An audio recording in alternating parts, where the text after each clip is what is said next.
Hello students, कैसे हैं आप सब। आशा करती हूँ आप घर पर स्वस्थ होंगे, अच्छे से पढ़ाई कर रहे होंगे। बच्चों, मैंने पिछली वीडियो में आपको पाठ 5 का अभ्यास करवाया था। अभी वो बचा हुआ है, कंप्लीट नहीं हुआ है, तो आज मैं उसे कंप्लीट करवा रही हूँ। सभी बच्चे ध्यान से समझना। देखिए, रेखांकित पदम आधृत्य प्रश्न निर्माणम कुरु। रेखांकित पद को लेकर आपने प्रश्न निर्माण करना है, प्रश्न बनाना है। ये प्रश्न मुझे ज़्यादा समझाने की आपको ज़रूरत नहीं है बच्चों। पिछली क्लासेस में भी आपने किया है कि हमें उत्तर मिलता है और उस उत्तर में एक शब्द कोई है जिसके नीचे रेखा लगी होती है। हमें फिर ऐसा प्रश्न निर्माण करना होता है कि हमारा उत्तर कौन सा निकल के आना चाहिए जिस शब्द के नीचे रेखा लगी होती है। तो पहला देखिए बच्चों, व्याधः व्याघ्रम जालात बहि निरसार्यत। व्याधः, व्याधः मतलब शिकारी, शिकारी ने। व्याघ्रः व्याघ्रम, जालात जाल से, बहि मतलब बाहर, निरसार्यत निकाल दिया। शिकारी ने बाघ को, ठीक है, जाल से बाहर निकाल दिया। अब हमें प्रश्न बनाना है जिसका उत्तर निकल कर आना चाहिए आपका बच्चों जालात मतलब जाल से। तो हम इसका सिंपल एक प्रश्न क्या बना सकते हैं बच्चों कि शिकारी ने बाघ को किस से बाहर निकाला, तब हमारा उत्तर निकल कर आएगा जाल से। ठीक है, तो हम इसका प्रश्न बनाएंगे बच्चों व्याधः व्याघ्रम। फिर जालात की जगह हम जो शब्द लिखेंगे, बेटा मैंने यहाँ लिखा है ब्रैकेट में कस्मात। हमें इस जालात की जगह क्या लिखना है, कस्मात। कस्मात का मतलब होता है बच्चों किस में से। ठीक है, कस्मात का मतलब क्या है, किस में से। तो व्याधः व्याघ्रम कस्मात बहि निरसार्यत। शिकारी ने बाघ को किस में से बाहर निकाला, तो हमारा उत्तर निकल के आएगा ना फिर जालात, जाल से। दूसरा देखिए बच्चों, चंचल है वृक्षम उपगम्य अपृच्छत। चंचल वृक्षम उपगम्य, चंचल ने वृक्ष के उपगम्य मतलब पास जाकर, अपृच्छत मतलब पूछा। चंचल ने वृक्ष के पास जाकर पूछा, वृक्ष को पूछा मतलब वृक्ष से पूछा या वृक्ष को पूछा। तो यहाँ पर वृक्षम जो आपका आंसर है वो निकल के आना चाहिए। तो वृक्षम की जगह बच्चों आप लिखोगे कम, मतलब किसको पूछा, वृक्ष के पास जाकर उसने प्रश्न पूछा था। तो यहाँ पर हमारा जो वृक्षम शब्द है उसकी जगह शब्द लगेगा कम, किससे पूछा या किसको पूछा। तो आपका प्रश्न बन जाएगा चंचल है कम उपगम्य अपृच्छत। ये आपको वृक्षम की जगह है क्या लगाना है बच्चों, कम। और पूरा वाक्य वैसा का वैसा ही आपको लिखना है और लास्ट में आपको क्वेश्चन मार्क लगाना है। अगला देखिए, ग व्याघ्र लोम शिकायै निखिलाम कथाम नैवेदयत। व्याघ्र बाघ ने लोम शिकायै लोमड़ी को निखिलाम, निखिलाम का मतलब होता है बेटा सारी, पूरी, कथा मतलब कहानी, घटना, नैवेद्यत मतलब बताई। ठीक है, तो इसका आंसर बनेगा आपका व्याघ्र लोम शिकायै की जगह आप लिखोगे बच्चों कस्यै। ठीक है, लोम शिकायै की जगह आपको लिखना है कस्यै मतलब किसको। व्याघ्र मतलब बाघ ने किसको सारी कथा बताई। समझ में आया बच्चों। आपको जो ये कस्यै शब्द है ये लोम शिकायै की जगह लगाना है और बाकी पूरा का पूरा जो बाकी बचा हुआ वाक्य है वो वैसा का वैसा ही आपने लिखना है और लास्ट में आपने फिर क्वेश्चन मार्क लगाना है। अगला देखिए, मानवः वृक्षाणाम छायायाम विरमन्ति। हिंदी समझिए बच्चों, मानवः मनुष्य, लोग, वृक्षाणाम मतलब वृक्ष की या वृक्षों की, छायायाम छाया में, विरमन्ति, विरमन्ति का मतलब है विश्राम करते हैं। मनुष्य या लोग वृक्षों की छाया में विश्राम करते हैं। तो आपको प्रश्न बनाना है मानवः, और वृक्षाणाम की जगह आपने शब्द लिखना है बच्चों केशाम। केशाम मतलब किसकी, ठीक है। तो मानवः केशाम छायायाम विरमन्ति, और फिर बाद में लास्ट में आपको क्वेश्चन मार्क लगाना है। हिंदी बन जाएगी कि लोग किसकी छाया में विश्राम करते हैं। तो आपका उत्तर निकल के आ जाएगा वृक्षों की, ठीक है। अगला देखिए, व्याघ्र नद्या जलेन व्याधस्य पिपाशाम अशमयत। व्याघ्र है जो बाघ है, उसकी नदी के जल से जो शिकारी है वो प्यास बुझाता है। तो आपने बेटा ये जो नद्या शब्द है इसकी जगह लिखना है कस्यः। क्या लिखना है बच्चों? कस्यः। नद्या की जगह कस्यः। अगला देखिए प्रश्न 6, यथा निर्देशम उत्तरत। निर्देश के अनुसार उत्तर दो। स लोमशिकायै सर्वाम कथाम नैवेदयत। जो लोमड़ी है, स लोमशिकायै सर्वाम कथाम नैवेदयत। स का मतलब वह, लेकिन यहाँ पर आएगा बच्चों उसने। जो शिकारी है उसके बारे में आया है, जो ये शब्द स है ये कौन है? शिकारी। उसने, शिकारी ने लोमड़ी को सारी कथा, कथा मतलब घटना कहानी बता दी। अस्मिन, अस्मिन का मतलब होता है इस वाक्य विशेषण पदम किम। ये जो आपका वाक्य है ये वाला, इतना जो वाक्य है, इस पूरे वाक्य में जो विशेषण पद कौन सा है, ठीक है। तो ये जो वाक्य है इसमें आपको विशेषण पद छांटना है। तो आपको अगर ये पता है कि विशेषण होता क्या है तभी आप इसमें से विशेषण पद को निकाल पाएंगे। तो विशेषण शब्द तो आप लोगों को पता ही होगा कि जो शब्द संज्ञा या सर्वनाम शब्दों की विशेषता बताते हैं उन शब्दों को विशेषण शब्द कहते हैं। तो यहाँ पर जो ये शब्द है आपका सर्वाम, सर्वाम जो शब्द है वो विशेषण है। ये किसकी विशेषता बता रहा है? कथा की सारी कथा। कथा कैसी है? पूरी, कंप्लीट, ये पूरी कहानी उसने बताई। तो ये जो सर्वाम, सर्वाम शब्द आपका विशेषण शब्द है। अगला देखिए, उत्तर में लिखा है मैंने सर्वाम इति विशेषण पदम अत्र। अत्र का मतलब होता है बच्चों यहाँ, इस वाक्य में यहाँ पर सर्वाम जो शब्द है वो विशेषण पद है। अगला प्रश्न देखिए, अहम त्वत्कृते धर्मम आचरितवान अत्र अहम इति सर्वनाम पदम कस्मै प्रयुक्तम। अहम त्वत्कृते, अहम मतलब मैंने या मैं, त्वत्कृते तुम्हारे लिए, धर्मम आचरितवान धर्म का आचरण करता हूँ, या मैंने तुम्हारे लिए धर्म का आचरण किया है। अत्र, अत्र मतलब यहाँ पर, यहाँ पर का अर्थ है बच्चों इस वाक्य में अहम इति सर्वनाम पदम।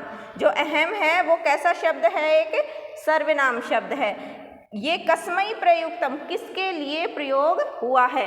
कहानी, ये जो अहम शब्द है वो किसके लिए आया है? तो हमें ये लाइन देखनी है कि किसने बोली थी कि मैंने तुम्हारे लिए धर्म का आचरण किया है। ये लाइन बोली थी बच्चों शिकारी ने, ठीक है। तो इसमें जो ये अहम शब्द है ये शिकारी के लिए प्रयोग किया गया है। अहम सर्वनाम पदम व्याधाय प्रयुक्तम, ये जो लाइन है इसमें सर्वनाम जो शब्द है वो किसके लिए आया है? व्याधाय।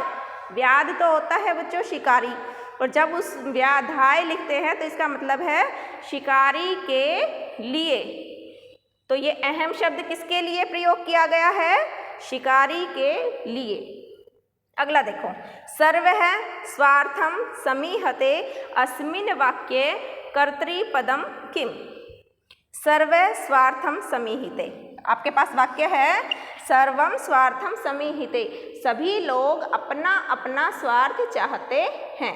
इस पाठ में हर जगह पर यह बात आई है कि सब अपना स्वार्थ चाहते हैं। इस वाक्य में कर्तृपदम, कर्तृपदम किम, कौन सा कर्तृपद है? अब बच्चों आपको पता होना चाहिए कि ये कर्तृपद क्या होता है, तब इसमें से आप कर्तृपद निकाल पाएंगे।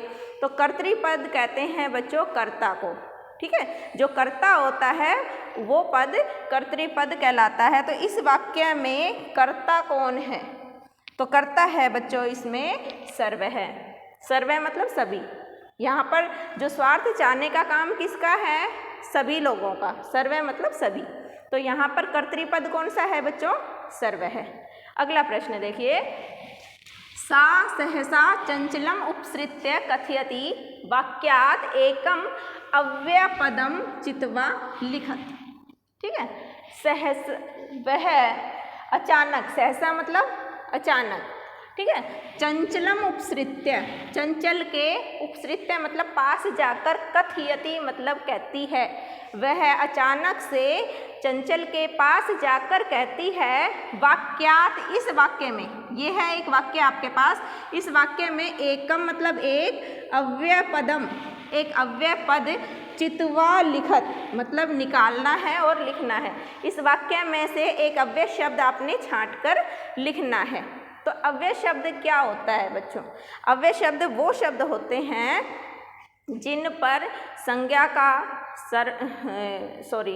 लिंग का, वचन का और काल का आदि का कोई प्रभाव नहीं पड़ता है। अगर हम दो वाक्य ले लें और उनमें अलग अलग वचन के शब्द लिखें, अलग अलग लिंग के, अलग अलग काल के अगर शब्द लिखें, लेकिन हर दोनों ही वाक्यों में वो जो शब्द सेम रहता है, कोई उसमें अंतर नहीं आता है, ऐसे शब्दों को हम अव्यय शब्द कहते हैं। तो इसमें क्या है? सहसा जो शब्द है वह अचानक, सहसा मतलब अचानक चंचल के पास जाकर कहती है। ठीक है। अगर हम यहाँ पर लोमड़ी की जगह सा हमारा बेटा स्त्रीलिंग है, अगर हम सा की जगह से कर दे, मतलब इसे पुल्लिंग बना दें कि वह चंचल के पास जाकर कहता है, ये लिखें, और वह अचानक चंचल के पास जाकर कहती है। दोनों ही शब्द जो दोनों ही हमारे वाक्य हैं उसमें सहसा पर कोई प्रभाव नहीं पड़ेगा। कहता है, कहती है, जो उसकी क्रिया है उस पर तो प्रभाव पड़ा, कहता है या कहती है, लेकिन अचानक जो शब्द है, सहसा जो शब्द है, वो दोनों में ही सेम रहेगा। तो ऐसे शब्दों को हम क्या कहते हैं? अव्यय शब्द। तो यहाँ पर जो सहसा शब्द है बच्चों वो अव्यय शब्द है। अगला देखिए, का वार्ता माम अपि विज्ञापय अस्मिन् वाक्ये क्रियापदम किम क्रियापदस्य पद परिचयम अपि लिखत। का वार्ता हमारा वाक्य है, का वार्ता क्या बात है। जब वो लोमड़ी उसके पास, चंचल के पास जाके पूछती है तो उसे कहती है कि क्या बात है, क्या हुआ। माम अपि विज्ञापय, मुझको भी बताओ, तुम्हारे साथ क्या हो गया, क्या घटना घट गई। माम अपि विज्ञापय, मुझे भी बताओ। इस वाक्य में, अस्मिन वाक्य मतलब इस वाक्य में क्रियापद, क्रिया कौन सी, क्रिया क्या है? जो आपकी वर्ब होती है, क्रिया। तो इसमें वाक्य में कौन सी क्रिया है और क्रियापद जो है, जो भी आपकी क्रिया है उसका आपको पद परिचय देना है। पद परिचय का मतलब ये है कि जो शब्द क्रिया है हमारी, उसमें क्या उपसर्ग है, क्या प्रत्यय है, कौन सी धातु है, कौन सा लकार है, कौन सा पुरुष है, ये सब हमें बताना है। उस शब्द के बारे में डिटेल बतानी है एक तरह से उस शब्द की हमें। ठीक है। तो देखिए बच्चों, इसमें वाक्य में जो ये वाक्य है आपका, इसमें आपका क्रियापद क्या है? वो है हमारा विज्ञापय। कौन सा शब्द है हमारा? ये जो विज्ञापीय शब्द है ये हमारा क्रियापद है। कौन सा है? विज्ञापय। अब इसके बारे में हम बताएंगे, इसका पद परिचय देंगे कि विज्ञापीय जो शब्द है इसमें वी उपसर्ग लगा हुआ है। जो ये वी है ये क्या है? हमारा उपसर्ग है। और जो मूल धातु है वो है ज्ञा, ज्ञा धातु। क्या का मतलब जानना। ठीक है, ये धातु है। फिर उसमें देखो विज्ञापय, जब ये पीछे जो शब्द है ये किसकी वजह से लगा है?